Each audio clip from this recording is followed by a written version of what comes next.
C'est une grande maison sur les côtes algériennes, à quelques kilomètres d'Oran. Ici, entouré par sa femme et sa fille, Jacques Charbouk avait tout pour être heureux. Mais son rêve algérien a tourné au cauchemar. Voilà, donc vous voyez ma maison, vous voyez elle est quand même relativement grande. Elle est grande mais il n'y a rien, je suis seul dans cette grande maison, voilà. Aujourd'hui, ce devrait être un jour de fête. C'est le 6e anniversaire de Sophie, sa fille. Mais elle n'est pas là pour le célébrer avec lui. Vous l'avez ici, lors de son deuxième anniversaire. Voilà le dernier anniversaire que j'ai eu la joie et la chance de passer avec ma fille lorsqu'elle avait 3 ans. Aujourd'hui, elle a 6 ans. Ben, une fois de plus, elle n'aura pas son père. Elle est où? Elle est chez qui? Comment? Dieu seul le sait. Dieu seul le sait. Sophie a été enlevée par sa grand-mère maternelle algérienne il y a 3 ans. Depuis, dans la maison, le temps s'est arrêté, comme en témoigne un vieux calendrier dans la cuisine, un symbole du bonheur d'avant le drame. C'était le calendrier de ma fille. Sophie, tous les midis, mangeait là, tous les soirs, mangeait là. Donc, eh bien, elle était contente de voir Donald, Mickey et compagnie. Et puis, je ne l'ai pas remplacé parce que 2005, le premier trimestre de l'année 2005, a été dramatique pour moi. Parce que mon épouse est décédée. Ensuite, ma belle famille m'a pris mon enfant. Et depuis bientôt 3 ans, je n'ai plus revu mon enfant. Tout avait pourtant bien commencé, par une belle histoire d'amour. Jacques, 55 ans, est cadre supérieur en Algérie pour une grande société française. En 2000, il rencontre Farah, une jolie Algérienne plus jeune de 10 ans. Ils se marient et vivent confortablement entre l'Algérie et la France. 1 an plus tard, c'est la naissance de Sophie. Mais en mars 2005, la femme de Jacques meurt dans un accident de voiture. Après l'enterrement, Jacques confie Sophie à sa grand-mère pour quelques jours. Lorsqu'il vient pour la récupérer, la grand-mère refuse de la rendre. Depuis l'enlèvement, Jacques a pris 25 kilos. Il a arrêté de travailler, mais il ne veut pas rentrer en France sans sa fille. Il ne dort plus qu'ici, sur le canapé du salon. Pour aller dans sa chambre, il lui faudrait passer devant celle de sa fille, et ça, il ne le supporte plus. Pour nous, il a accepté de remonter au premier étage, celui des chambres. Un sanctuaire depuis 3 ans. Voilà. Vous arrivez dans la chambre de ma fille, Sophie, qui, comme vous pouvez le constater, est vide, est toujours munie de ses jouets. Tout est là. Voilà. Il reste les jouets, ce qu'elle a touché. Donc je les touche de temps en temps. Ça me rapproche un peu d'elle. Mais c'est pas suffisant. C'est loin d'être suffisant. Tout ça à cause de l'amour d'une grand-mère. Oh, on peut même pas appeler ça de l'amour. On peut appeler ça plutôt de la déraison. C'est de la folie furieuse. C'est quand vous prenez un enfant, vous ne le scolarisez pas, vous le coupez il vient d'être coupé de sa mère, vous le coupez de son père. Qu'est-ce que ça veut dire? C'est de la démence. Ça, c'est pas de l'amour. Lorsqu'on donne de l'amour à un enfant, c'est pas comme ça. Je suis désolé. Enfin, c'est pas ma conception de la vie. Alors où est Sophie? La justice algérienne a donné raison à Jacques. Elle a ordonné à la grand-mère de rendre l'enfant. Mais la grand-mère résiste, obstinément. Droit de garde, droit de visite, elle refuse tout. À 74 ans, elle a même préféré passer 2 mois en prison plutôt que de révéler où se trouve la petite fille qu'elle a rebaptisée Sophia. Sophie ou Sophia pour Jacques, peu importe. Tout ce qui compte pour lui, c'est de revoir sa fille. En théorie, elle n'habite qu'à quelques kilomètres de chez lui, à Oran, mais c'est loin d'être aussi simple.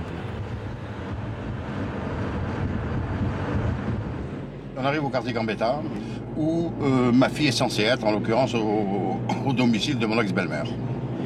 Voilà, donc la maison est sur votre droite. Vous avez les 2 portes vertes, là, avec un rouge et blanc, voilà, là. Sophie doit se trouver là, normalement. Et vous n'en êtes pas sûr qu'elle soit là? Vous savez pas où est votre fille? Mais non, j'en suis pas sûr. J'en suis pas sûr, parce que la police est venue quelques fois la chercher. La police ne l'a jamais trouvée. La police est venue frapper chez la grand-mère à 4 reprises. Mais Sophie reste invisible. Elle est cachée d'une maison à l'autre, d'une ville à l'autre, depuis bientôt 3 ans. Toute la famille maternelle fait bloc. Si on s'arrête et que vous frappez à la porte de votre belle-mère, il se passe quoi? Eh bien, on va faire la guerre. Voilà, il va y avoir un attroupement, ça va hurler, ça va crier, il y a des coups qui vont pleuvoir. Et je ne veux pas en arriver là parce que pour une seule et unique raison, c'est que je ne veux pas me trouver en faute. Ils essaient de trouver tous les moyens possibles et imaginables de me faire obtenir une condamnation, et en tant que Français, avec une condamnation au pénal ou pour coups et blessures ou un machin comme ça, je risque de me trouver ou emprisonné ou éventuellement, dans le pire des cas, expulsé. Et ça, je ne veux surtout pas leur donner cette joie. Mais aujourd'hui, c'est l'anniversaire de Sophie. Jacques est bien décidé à lui faire parvenir un cadeau, malgré les risques de violence de sa belle famille. Allez, regardez, il y a de tout. Je voudrais bien l'amener dans un magasin comme ça. Le père est embarrassé. Après 3 ans sans sa fille, il ne connaît plus vraiment ses goûts. Poupée, peluche, il ne sait pas quoi lui acheter. On va essayer de lui porter un truc un peu bien. Quoi, je sais pas. Bon, combien ça vaut ça? Madame, 1900. Allez, donne-moi ça. Il finit par choisir une poupée. Ah, alors très bien. Vous pensez qu'il y a une chance que votre fille elle la voie, cette poupée? J'en sais rien. Pour faire parvenir le cadeau à sa fille, en évitant une nouvelle confrontation avec la grand-mère, Jacques a imaginé un petit stratagème. Il ne va pas apporter la poupée lui-même. Il a fait appel à une amie franco-algérienne, Jamila. T'es bien arrivé? Oui, ça va? Voilà, donc comme convenu, voilà le cadeau. Le cadeau de Sophie? Voilà le cadeau de Sophie, essaie de le porter. Et puis bon, tu me tiens-moi au courant un petit peu Ok. de savoir de ce qu'il en retourne. Bon, elle a 6 ans aujourd'hui, en espérant que tu trouves quelqu'un. Et en espérant qu'ils acceptent le cadeau. À bientôt, au revoir. Pour éviter que l'opération se passe mal, Jacques préfère attendre loin de chez la grand-mère, sur ce parking. Jamila, de son côté, n'est pas très rassurée lorsqu'elle arrive dans le quartier de la belle famille. Elle craint une réaction violente des oncles de Sophie. Elle a donc pris ses précautions.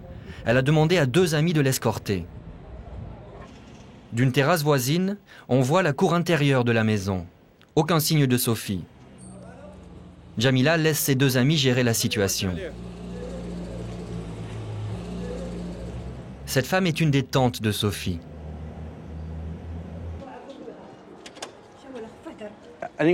قالوا لي مد الكادو لواحد الطفله صغيره. لا ما كانش.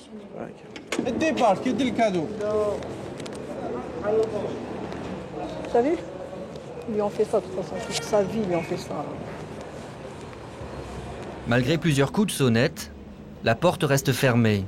Impossible de savoir si la petite Sophie est là. Le linge sur la terrasse ne donne aucune indication. Jamila n'a plus qu'une chose à faire, On le laisse là. laisser le cadeau sur place. On le laisse là. Alors, qu'est-ce qui s'est passé? Elle a fermé la porte comme d'habitude. Dès qu'elle a su que c'est un cadeau pour Sophie, elle nous a claqué la porte au nez. Voilà. Jamila appelle Jacques. Allô? Malheureusement, c'est à prévoir. Je m'en doutais fortement. Non, mais je comprends. Non, mais je sais que tu as essayé. Je te remercie. Je t'embrasse, Jamila. Merci encore. À très bientôt. Au revoir. Sophie recevra-t-elle sa poupée? Jacques est convaincu que la petite fille est cachée très loin de la maison de sa grand-mère. Où est ma fille? Point d'interrogation. Qui la garde? Point d'interrogation. Comment va-t-elle? Point d'interrogation. Voilà. Et ça, c'est insupportable. Voilà. Aujourd'hui, ma gamine a 6 ans. Eh bien, vous portez un cadeau, on ne le prend même pas. Enfin. En 3 ans, la belle famille ne lui a même jamais envoyé de photos de sa fille. Mais il y a quelques jours, surprise, dans un journal local. Voilà, je vais vous montrer la seule photo de ma fille que j'ai. C'est bon, ma belle famille qui contre-attaque. Voilà la photo de ma fille.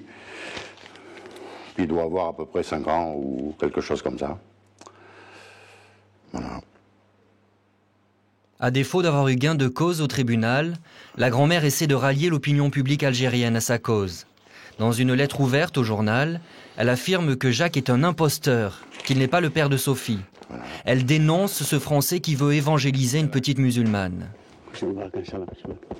Pourtant, Jacques est allé jusqu'à se convertir à l'islam pour épouser Farah. Mohamed Amadou est l'imam qui les a mariés.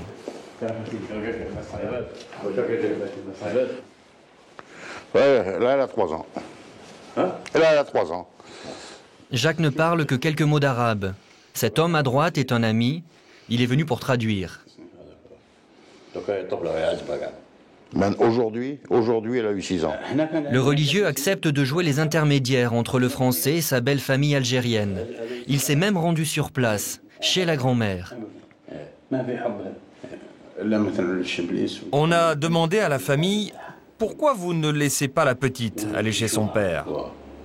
Laissez-le venir la voir. Il a le droit de la voir, c'est sa fille quand même. » Ils ont nié. Ils disent que ce n'est pas sa fille. J'ai dit à la grand-mère que c'est le diable qui lui inspire ces actes. C'est la fille de Jacques. Elle a dit non. La grand-mère nous a demandé de ne plus revenir. Elle nous a épuisés. Jacques a raison, ces gens ne connaissent ni Dieu ni la loi. Ni l'imam, ni la justice, ni la police algérienne ne parviennent à rendre Sophie à son père. Les autorités françaises peuvent-elles faire quelque chose dans cette affaire? Jacques a trouvé un interlocuteur au consulat de France. Ce bâtiment refait à neuf est solidement gardé dans le centre-ville d'Oran. Bonjour. Monsieur le consul général, ça va très bien, je vous remercie. Mais pas de chance pour le père de Sophie. Le consul vient d'être nommé. Il faut lui réexpliquer toute l'affaire. Je vous ai préparé un petit dossier relatif à Sophie. Raconter les 3 années de procédure. Capital, Sophie, jugement et tout ce qui s'ensuit. Le nouveau consul est un peu pris au dépourvu. Il préfère s'en remettre à sa hiérarchie. En collaboration. L'ambassadeur a sensibilisé le ministre de la Justice sur ce dossier une nouvelle fois pour demander que finalement cette affaire se résolve dans les plus brefs délais. Et vous avez une idée de ce que peuvent être ces délais? Ce sera avant la fin de l'année en tout cas. Que Dieu vous entende. Le consul se veut rassurant, mais Jacques ne se fait guère d'illusions. Trop souvent, les promesses ont été vaines. Et sa grande maison, elle, reste vide. J'ai tellement rêvé de fois que je l'avais dans les bras et puis que rien ne s'est passé. Alors, on n'en est pas là malheureusement. Le consul avait parlé d'une réponse avant la fin de l'année 2007. Depuis notre tournage, Noël est passé, le 1er janvier aussi, et Jacques attend toujours.